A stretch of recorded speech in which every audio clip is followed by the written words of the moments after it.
नमस्कार मित्रांनो, आज मित्राचा वाढदिवस होता. आम्ही केक घेऊन जात होतो.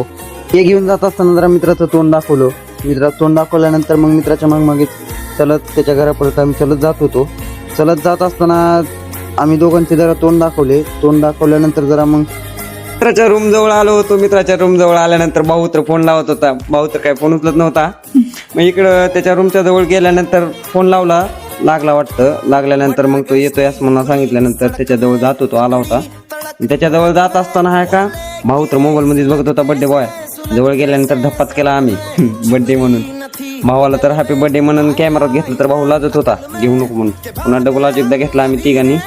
एकदा कॅमेरामध्ये आमच्या तिघांचं तोंड दाखवल्यानंतर स्कूटी काढली. स्कूटीनंतर स्कूटीवर बसून आम्ही केक कापायला गेलो.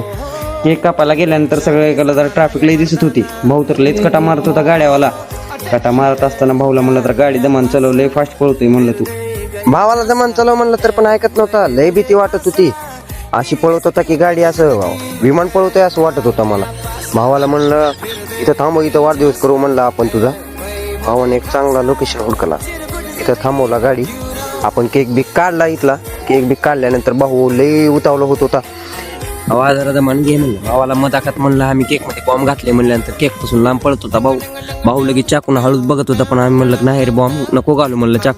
चाकू नाही घातल्यानंतर पुन्हा फोटो बिटो काढले आम्ही. नंतर केक कापायला चालू केला होता की लगेच भावाने म्हणले कॅन्डल कुठे. कॅन्डल नसल्यानंतर भावाने म्हणलं कॅन्डल नसली तर काय झालं, बॉम्ब आहे म्हणलं आपल्यापाशी, बॉम्ब वाजू म्हणला. बॉम्ब तर काय वाजू देत नव्हता. भावानं तर केक कटिंग चालू पण केला होता. आम्हाला तर बर्थडे पण विश करू दिला नाही. भावाने म्हणला बॉम्बच वाजवायचं नाही, नाहीतर मी केकच कापत नाही म्हणला. पण केकला चालू केला आम्ही. केक कटिंग ती झालं. भाऊ तर कॅमेराच बंद कर म्हणत होता. केक कापल्यानंतर आम्ही निघालो आपल्या घरी निघाल्यानंतर आम्हाला वाटलं पण नव्हतं भाऊ अर्ध्या रस्त्यात सोडला. आम्ही चलत जात होतो.